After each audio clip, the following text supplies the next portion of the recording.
What universe spoke to me is that perfection is not required for success. And I think that that's a very liberating feeling to have along the way. A lot of times we have all of this stuff that's out of our control. So you're trying to get perfection in a certain area, but you have all of these other things that you can't control, and that's what leads to the resentment. Parenthood is a lot.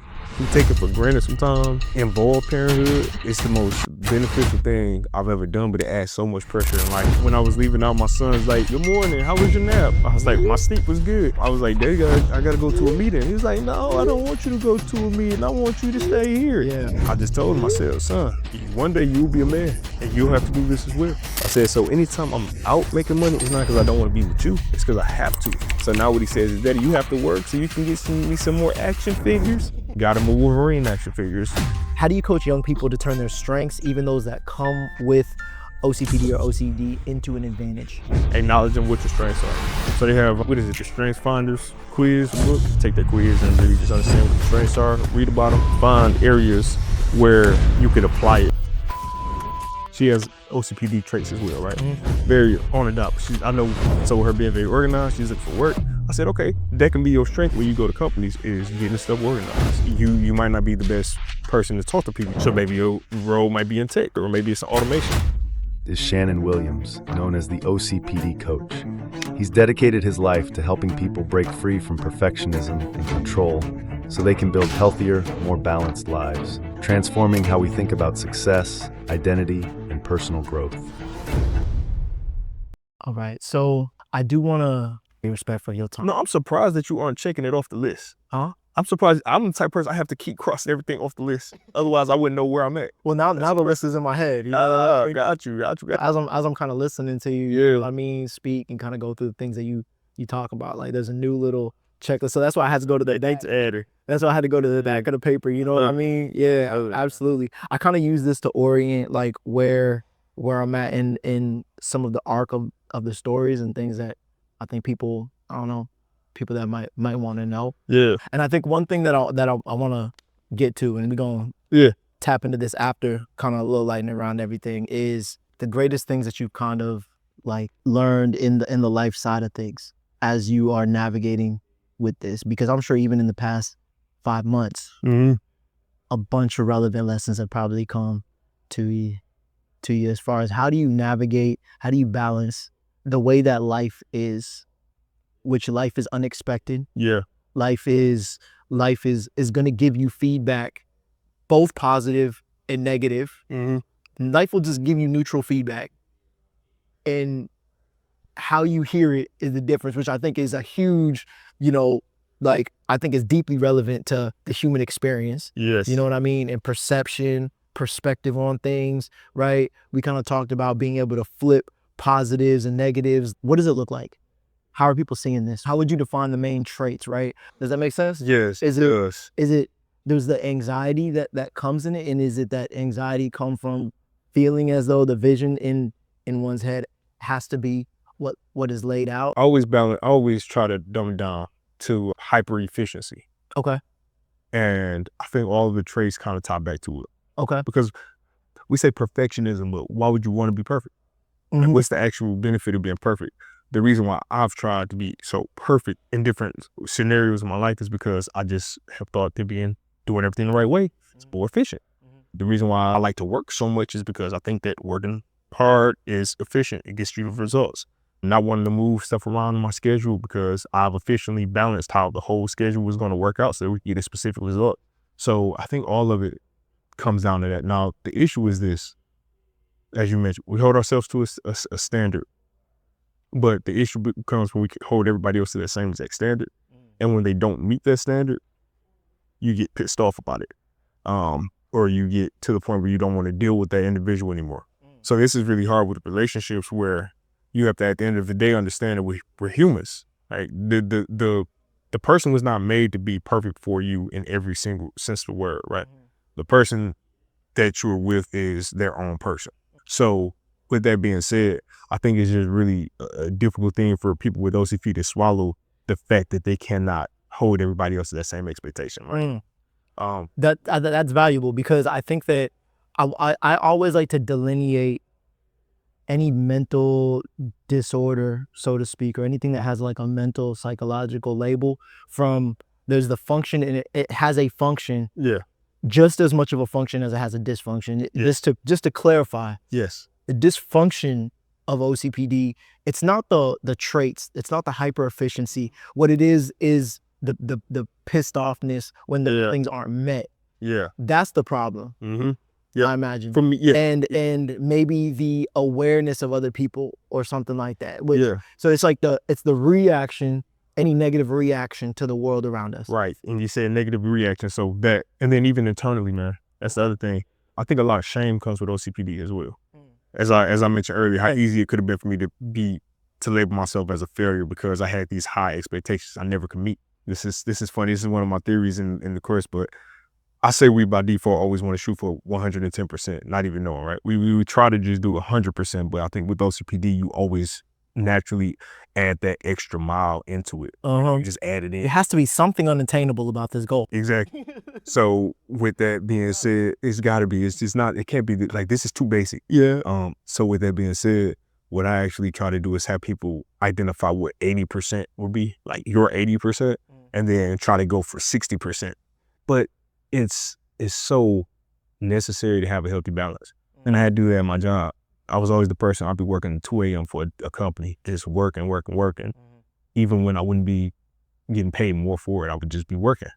And I had to slow it down. And I said, okay, well, if everybody is supposed to work 40 hours a week and I'm working 60 hours a week sometimes, it would feel like, or 50 hours a week, I'd be more realistic. Why am I going so hard? You know, it doesn't get like, it's actually inefficient. Me thinking I'm being so efficient because I'm trying to get ahead of my work so that I can you keep getting more work. So what I do now is I slow it down. So instead of going 40 hours, just I might go 25 hours, 30 hours. So I'll bring headstrong about getting work done. And the rest of it is more, okay, now this is time to reset or rest or whatever it is. Because like I said, we aim so high.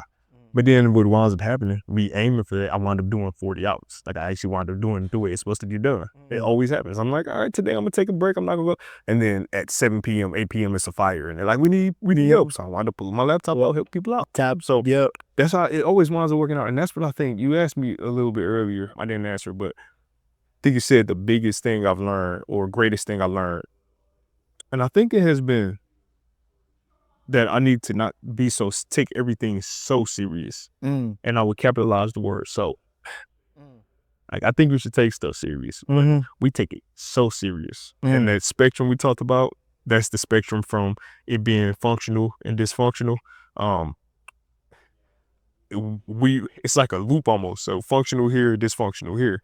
Instead of us just staying here and going here, it's like Pac-Man. We loop back around to the point where we're so functional it becomes dysfunctional. And that's what that even happens with organization. Yeah, like that's how I bring it up. Yeah. People will over-organize. Yeah. Like instead of having, let's say 10 bins, they'll have 10 bins, and inside of each bin, they have 6 additional bins. Yeah. Where they can go, and then another 3 bins, and now it's like, okay, now you've done it so much that it's pointless. Yeah. You know? So, yeah, you got a whole bin for like 3 buttons. Yeah. Of like a specific color. Like Yeah. Now we're getting a little too deep. So yeah. It's very easy to do that with OCPD. That's why I just say aim a little lower. And it's not, so I need everybody to understand that this is not me saying just do that. This is not easy. And that's why me as a coach, that's why it has been so beneficial with me working with clients, is because I've been able to walk them through the steps, a little step at a time. When I say this though, a lot of people might get upset and say, you're just saying relax, that's not easy. And I know it's not easy, but you have to figure it out. Like you have to actually spend that time and understand yourself and realize, okay, am I doing too much? Yeah. You know, because I would get positive feedback at work, and my job, they would say, hey, you're doing a great job, this, and that. And I'd had such deep imposter syndrome that I kept the thought in my head that I needed to continue to work harder than everybody else because they were lying to me because I was Black.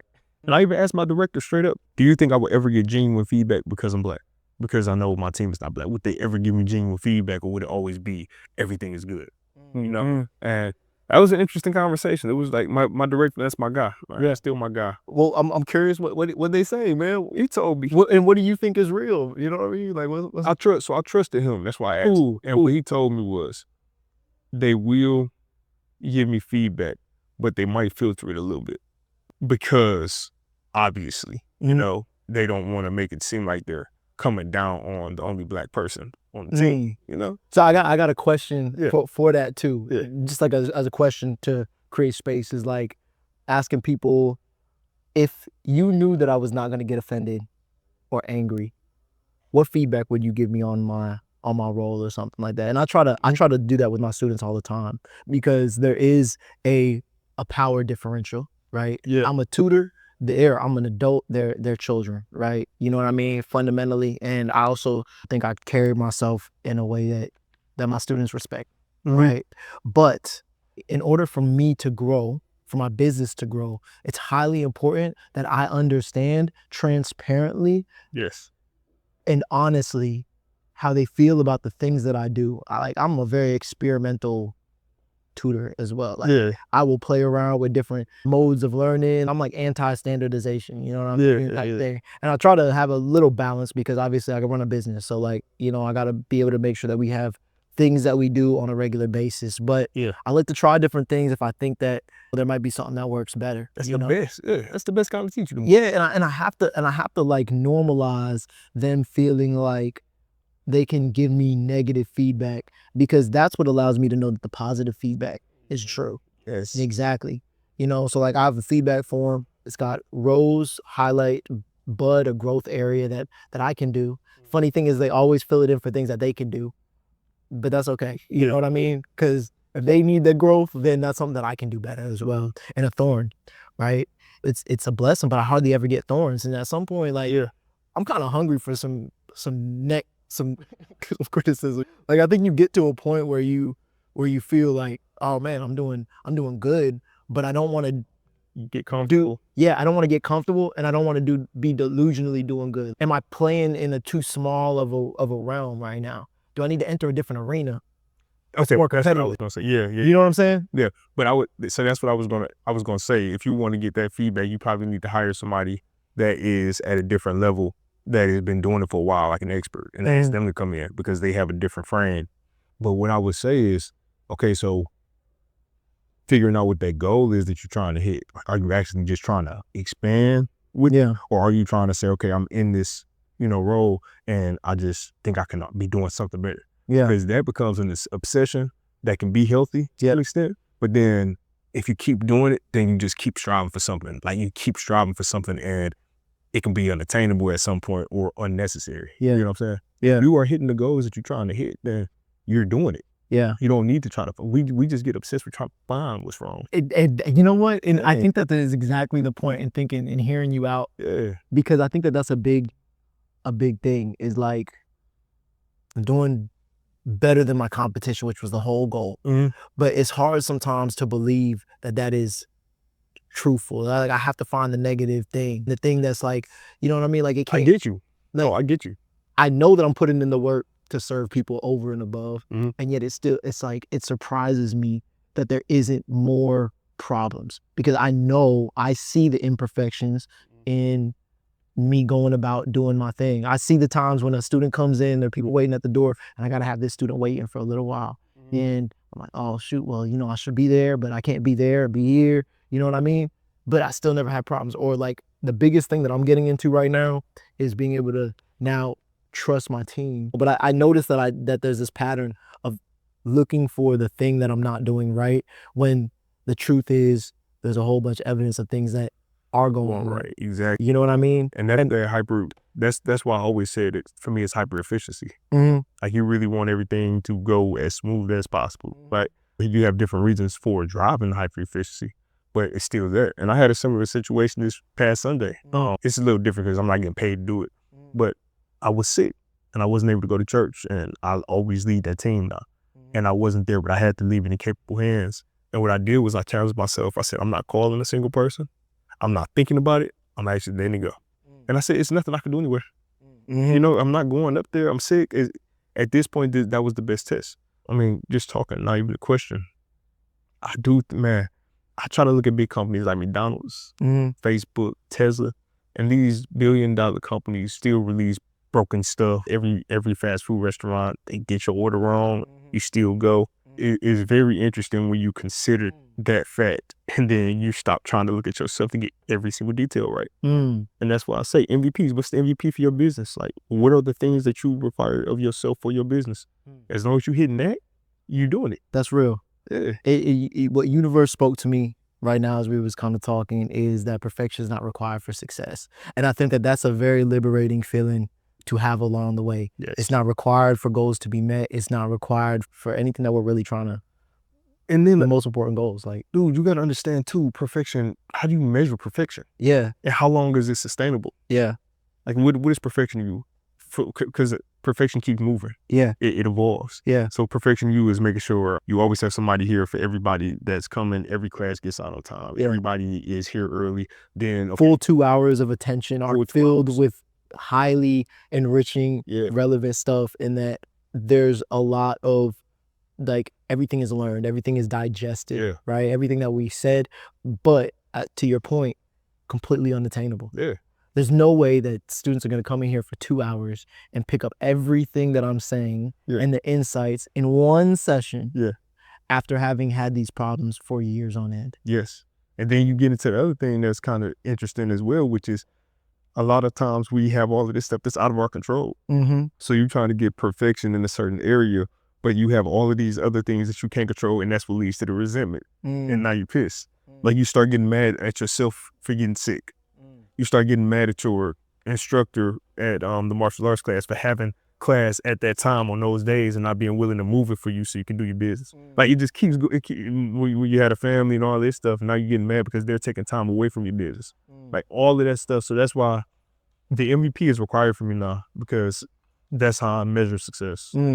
I can't, for coaching, I used to, And you apply it to all those lanes that you have, the MVP? Most of them? If I feel myself getting like out of sync, I will. Okay. So for me, but I'm flexible now. So that's the thing. The more you apply stuff, the more flexible you become. So I used to be really rigid in my time and having to be working for a certain amount of time. Now I'm like, as long as I get the task done that I assign myself on my board, I'm good. If I don't do any of the tasks until 2 days from now and I just do nothing for the next 2 days, as long as I got my task done. So that's my MVP. Get your task done. Now, when I'm creating my task, my wife and my son, them being top priority for me, they have the ability to get something added in after I've started my tutoring period. And what that does is so that's my standard. So that makes it easier for me to have my MVPs for a total, grand picture instead of having to have my minor MVPs. Then, yeah, I don't know, man. For my son, it's a lot harder. Like, his expectation of what he expects from me should be higher than what I expect from him. Yeah. Because he's looking at me to do so much for him in life.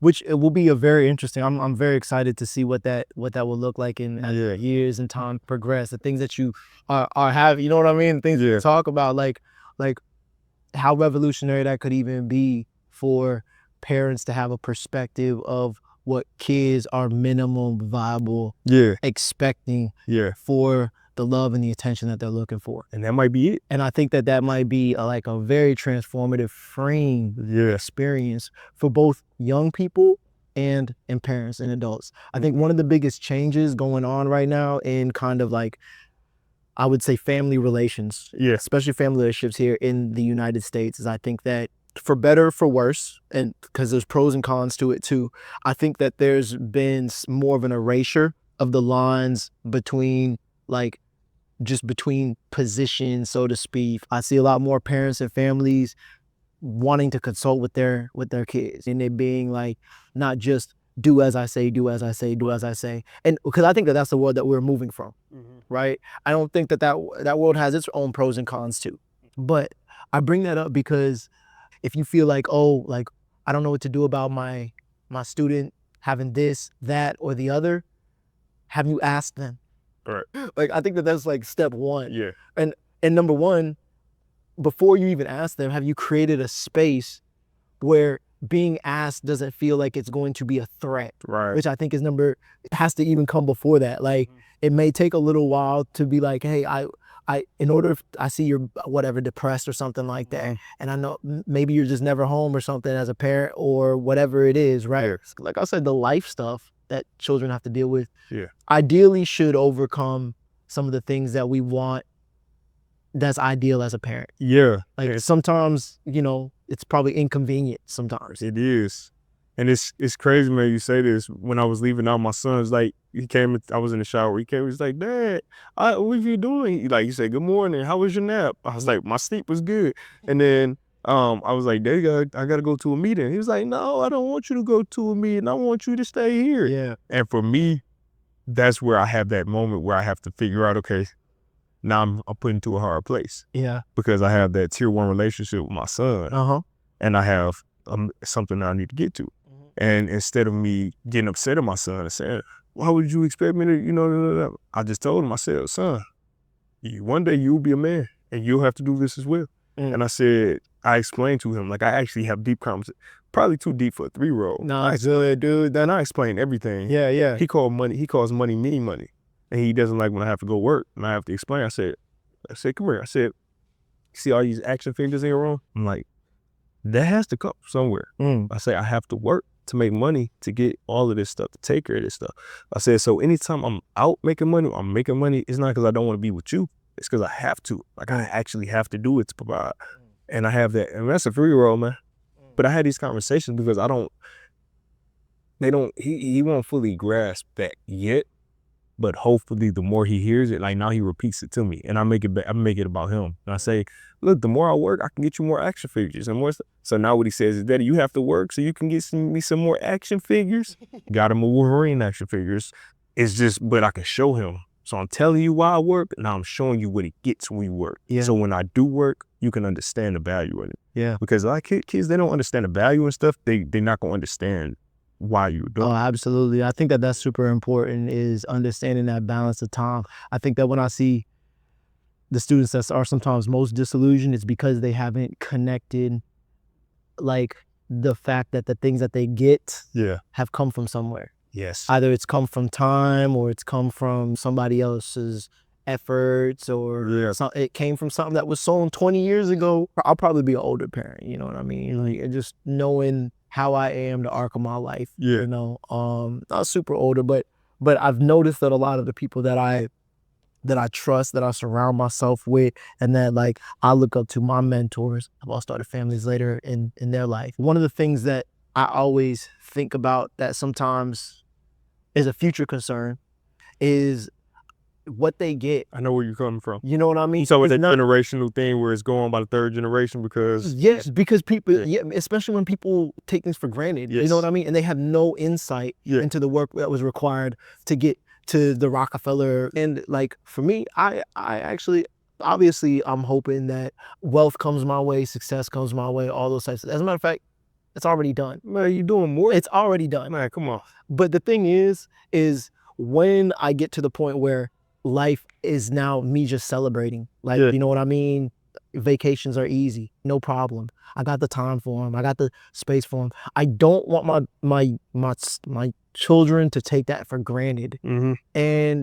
And it's like very important. Like, I don't even think I ever want my kids to feel necessarily. I want them to feel wealthy from the inside, not from the outside. I was about to say that, yeah. I want them to feel wealthy in that moment just as much as if we still staying at the Hilton. Man, that's so valuable. That's so valuable. And that's the thing with money, this generation with like OnlyFans and stuff like that, and even streaming, kids can make money so easily. And we can make money easily, but when you take that out of the fact, we take that out of the end goal of just making money, then you open up your children to be able to hit that next level. And that's what I've been doing with him. One of the things I always try to tell him is, man, you are a really caring person. And you really care. So for him, I said, man, it's crazy. We talked about all this. That's why it's just everything always be divine alignment for me. But I was this morning, again, I was having a match before I came here. And my son was having a quick match. Yeah. And I was telling my wife, like, he hit you with the stunner? Yeah, I let him. Okay. Today was a half split match, man. I wasn't really in it because I had to go. Like I got to get ready to go. Yeah. And I told him, I told my wife, I said, sometimes I do get worried about making sure I don't make it too easy for him. Yeah. Like I want him to have some form of struggle. But manufacturing struggle, man, is so weird. And I don't know if I need to make him struggle. I think I just need to get him to hear me. Like if he can hear my voice and understand the different things, I think he'd be good. Yeah. But I don't want him to be so obsessed with trying to make it and make money in life that he spends his whole life doing that Yeah. and misses everything else. Yeah. When he has the opportunity maybe to focus on other things that like, oh, like we as a unit will be building up the platform and stuff like that. Now you go ahead and find purpose that you can build on from it without having to worry about everything having to be provided or you getting a start or you being able to. Yeah. So it's a lot, man. Parenthood is a lot. Yeah. You know, it's something that's so involved, and we take it for granted sometimes. You just pop babies out and just, you know, whatever. But involved parenthood, Oh yeah. it's the most beneficial thing I've ever done, but it adds so much pressure in life because I can't just do certain stuff. I can't just leave a company and go try my business right now because my job is with supplying everything that I need to fund my business and take care of my, you know, bills. A lot of different little risks that I might have taken without a family, I can't take them. But I still, man, that's my heart. Every day I wake up and I see him, it's like, man, you the reason I'm doing this. Like, nah, I see I'm doing this for you. I could take what I'm learning and I could bring it to you so you can be better than, you know, me. You can have everything. You can have a game plan. But yeah, man, we could talk forever. I know I want to get into your lightning round because I'm really interested. I see a page. I'm like, man, what you got? Oh, yo, it's all good because honestly, some of these questions are kind of in depth. I'll limit it to 3.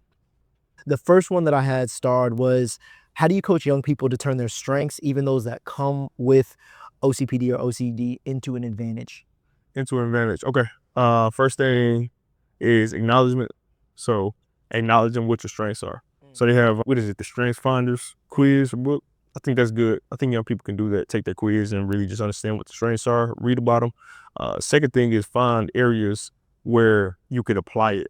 So a lot of the stuff I do is research, and then based off the research, then you come up with a strategy. So from there, after that, then you come up with a strategy to actually apply it. If you gave me a specific example, I might be able to help you out, but I'm trying to think of something myself. My cousin, she has OCPD traits as well, right? Very on the dot. I know organization is one of them. So with her being very organized, she's looking for work. I said, okay, that can be your strength when you go to companies, is getting stuff organized and look for roles in that, in organization. You might not be the best person to talk to people. You might not like to talk to people or deal with people. So maybe your role might be in tech, or maybe it's in here, or maybe it's in automation. But you are a process. You can fix a process. So that's where you should try to find what you can do with that. And she never thought about that. You know, she was just thinking about, I forgot what career, I think it was something with legal. But I'm like, you can go and do legal all you want, but you can also do organization in legal. And you can do that. Yeah. So, or just even provide more value to the company that you're in by doing those things that are outside the little bit of that discretionary effort that feels effortless. Yes. Now you hit on the point. Right. I do that. I'm a software engineer full time, right? Yeah. But my director has recently been asking me, and apparently other leadership and directors have asked me in the meetings with them, because I know how to put PowerPoints together really good.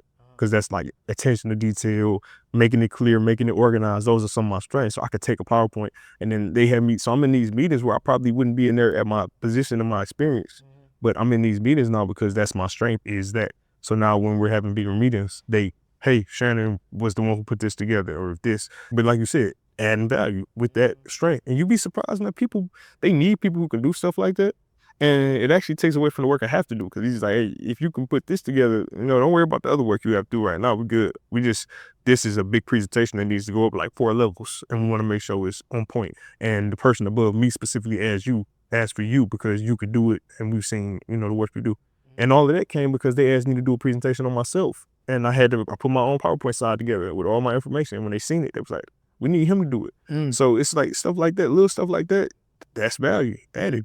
I would say that's a key piece of, if you're like young, trying to like navigate, you know, these spaces, these worlds and everything like that. I think being able to find the areas that you already would do and that are your strength is a strength of yours, to be able to put that discretionary effort in those areas, sometimes 10% more to other people.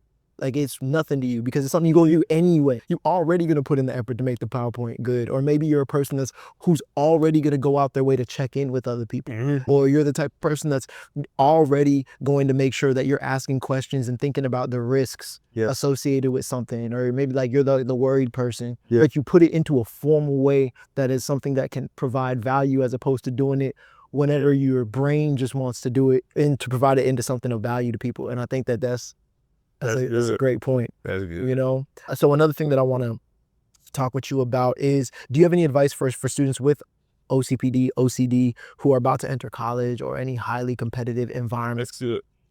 Yeah. So OCD is a lot different. I don't go as deep into OCD. Okay. Because I think you should go to therapy for that. It's so much different, man.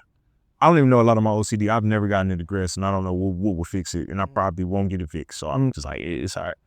Now, the OCPD part, if you know you have OCPD, I think that you need to analyze your life. So I like to take a second, especially if you just found out, and just analyze your life and say, look at all the traits and say, okay, this might have been impacted by that might have been impacted by that, and see how OCPD has actually impacted your life, because that allows you to come up with a strategy. And most of the time, if you know you have it, you might be obsessed with efficiency, and you're going to try to find solutions. So next thing I would do is, if you can reach out to a therapist, do that. If you need a coach, you know where I'm at, OCPD Coach. I have a bunch of strategies on my website, the OCPDcoach.com, strategies as well as documents, templates. And there are a few that actually stand out that I think that you should print out. So first one is the minimum viable product one. And I'm trying to think of what I actually call it. I think I call it the expectation measurer. That's what I call it. Okay. But this is what you can use in life. So if you have relationships, I actually recommend you do it for yourself, especially if you're new into it and you understand what your expectations for yourself are, so that you can reward yourself when you're hitting those expectations. The other one that I would recommend is the value scale document. So this is the document with those values, those buckets we talked about. This is where you define them. So you define what those buckets are, you define why they're important to you, and that's going to help you with having that balance in life, where if you're going to school, you don't have your 90% of your life is just school and school work. And then right when you get out of college, the 90% for school gets swapped with work, because that's not healthy. So you want to find that balance. So that document, finding out what those actual values are, that's going to help you. The next thing I'm trying to think of, I like to do things in threes, and this is the third of a third. So I'm trying to think of a good one for this one. But honestly, the more on the personality thing, man, just be patient with yourself. I think that's the big thing we do, is we just want everything to be so perfect right away, and we don't give ourselves grace. We feel shame, we feel depression, we feel anger. Just be patient with yourself.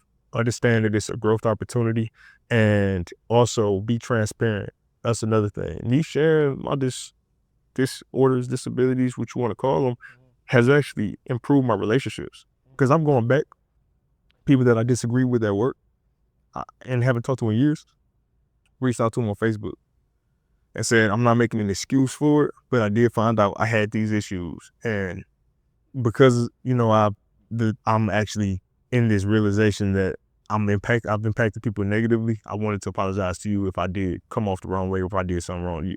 And you'd be surprised, man, now one of the people I apologize to, he's actually doing work for my game, like developing a logo for my game. He's talented.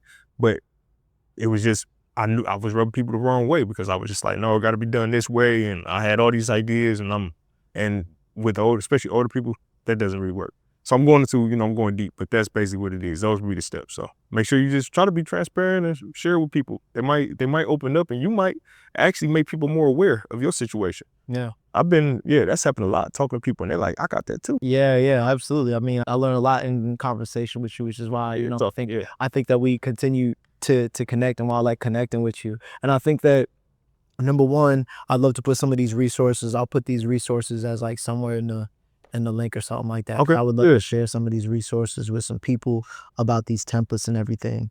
Got two more questions. Go for it. For the teachers, parents who are trying to support young people with OCPD, what do you feel like, what might be some approaches that might work best if you are an adult with somebody who has OCPD to make them aware? And I think you've spoken on a couple, like just to highlight some of the things that you've talked about that I've taken away from this as an educator is, number one, having students reframe. That's exactly where we're going. Something that I think is really important too is having students or your children look at success as a wave, right? Because in your head, you always look at success as you start here, you go here, it's a linear line.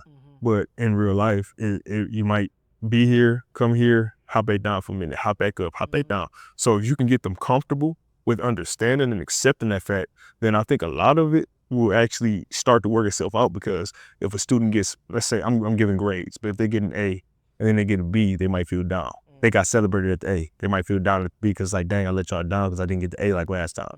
But if you let them understand, like, nah, it's okay. Yeah. Like the fact that you try and you got the theory, that's going to happen. Like you're not always going to get A's and B's. Yeah. Another thing is being transparent with them about your struggles. If you are the type of person that has gone through a lot of it, because most of the time parents or people who have OCPD also have the traits. Yeah. Kind of put some momentum. So if you can be transparent about how you are, then I think that helps out too. So with my son, it was crazy. I told him in that conversation yesterday, I said, I want you to understand that mommy and daddy are not picking on you for how you're talking, because daddy had speech issues as a kid and your mommy had speech issues. He was like, you did? I'm like, yeah. And I said, every time I would talk in front of people and I would say S, I would say yeah. Or it would sound funny because I had a really bad lisp. And I told him that. And when I told him, I was like, that kind of felt good to use what I went through, as we talked about, to actually help him. So I think being transparent with your children and letting them know that you have gone through the struggles gives them the ability to be like, okay, well, I can trust you more because you've gone through this. You might have the experience. One more thing I add on that. That's what has helped a lot with the coaching with adults, is they've told me they've gone to therapy for OCPD and have not gotten results out of it because the person who was the therapist did not have it. And OCPD is not a disorder where you can just study about it. This is a lived experience thing because you got to understand how the brain works with it. And a lot of times the therapist might say, just stop looking at it like this, stop. And that's why I made that disclaimer. It's like, no, it's not that easy. It takes a lot of practice. It takes strategies. It takes evidence. It takes a lot of reframing, reflection. Like, it's a process. I've been doing this for a year now with the coaching. And even to this day, I still, every day, it's like, okay, this is an exposure. How are you going to handle it? Yeah. You know? Yeah, absolutely. That's what it is. Yeah. I just wanted to bring that up because a lot of times if they don't think you can relate, it kind of shuts them out of it. Yeah, one thing that came to my mind as he was talking about the grades thing too is like reframing our perspective on grades, right? Because I think grades, we look at these things as like this signal of, this is like, I just have to maintain good grades. But I think I'm going to challenge parents out there, especially if you have all A students or students that are used to getting all A's, to leverage grades as not a signal just of like, once again, that they have intelligence, but as a signal that now's a good time to move forward and start learning something new. It's time to find a new challenge. Because as we were talking about what's real in life about success is that I feel like as soon as you get success in an area, now you have the freedom and peace of mind to probably start looking at the other areas in your life that also need to be watered. You're going to be successful as you feel successful, right? I think that that's a fact. I think you can be homeless and feel like you are successful. And honestly, that's a whole conversation, man. Like, you could be like a monk or something like that, really not have any material things, and I think that those people are absolutely 100% successful in their mission. But I think that the reality of most of our lived experiences is that we're never done with the creation process of who we think we are. Yes. And if you feel like you are done, then that's probably when you're not really successful, honestly. And it's when you stop moving. Let me piggyback on that. So with that, setting new goals, I love it. But also, I think that's a great opportunity to teach them how to rest and accept the success. To know that they've progressed. Yes. Emphasis on the rest. Yes. Oh, I like that. Yes, progress. And the reason I say that is because I was that kid where I kept striving. All A's, kept striving. AP classes, kept striving. And then adulthood, kept striving. But now I'm to the point where I'm still obviously striving, but I do it in a healthier way. And I want to make sure if you do have children, you don't over push them because it's so easy. Kids are a lot more stressed out nowadays, which is crazy. But you would think it would be a little easier. When food is on delivery, when absolutely. But I think it's the additional pressures of society now that makes it where when we were growing up, success for me was making it. I ain't gonna say making it out the hood because I wasn't really in the hood. Yeah, but I wanted to be to a point where I was comfortable. Yeah. Lived in a nice area. American dream. Like actually being able to have it and being able to do it and being able to have that as an option. Yes. And our kids today a lot of the adults today don't even have the opportunity to get the American dream. So now the kids are seeing these kids who get rich and they're on YouTube and these mansions and all these different things, and they're using that as the measuring stick, where it's like, if I'm not hitting that, then there's no point. And school doesn't get you there. That's the weird thing about it. Like that's a whole different lane which you choose if you do it. But school is more of a thing to get you, well, I'm not gonna talk about that. You're the educator. School itself. The way I've always had a relationship with school is it's a tool that teaches me how to get into the system that I'm in now with a job. So when I think about kids, my heart does go out to them, because they're like, man, I can't imagine what that pressure is like now. Yeah. And I hope that we don't develop another generation of burnt out people. Yeah. Who all they care about is money. Yeah. And success, like cars, like all these foreign cars. Yeah. Man, I can see that being, man. Yeah, it's like, dude, you mental. You 17, bro.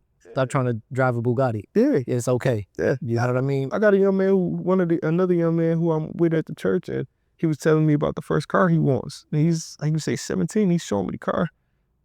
Like, man, you want a $35,000 car as your first car. And it's a car. Yeah. that was the first time I ever had a deep conversation with him. And I told him, like, man, if you got money like that, you can actually put that money, elsewhere to work for you, instead of getting a car just to have the car just to show to people. You know? So I don't know, man. I'm in a different place mentally now. I don't know. It's interesting. It's deep. It's deep. So with that, there's been hundreds of nuggets, right? Are there any final things that you have to say that you would want to let young people know, to remember about themselves, to just keep in mind as they move forward in their own path? Yeah, I always want to add something. So I want to say the right thing, not the wrong thing, or the right thing in the wrong way. So it's about what you strive for in life. I know right now it feels like the money, the riches, that's what you should strive for. But you need to understand that that's not an end goal. So don't make that the only thing you strive for in life is the money, the accolades, whatever it is. I think I've gotten a lot more value because I've been blessed to touch certain amounts of money that I never thought I would be able to touch, purchase certain things that I never thought I would be able to purchase. And it's still stuff that I could want. It's still more money you can make. So had that been my end goal of life, I would never be fulfilled. And I would be working and just miserable. So when I was able to reframe it, where now, instead of me caring about all of that as the end goal, I look at it as a tool or resource to do more for other people, that shift has made my life fulfilling. I'm like, if I were to pass away, God forbid, I can honestly say that I think I fulfilled what God put me here for.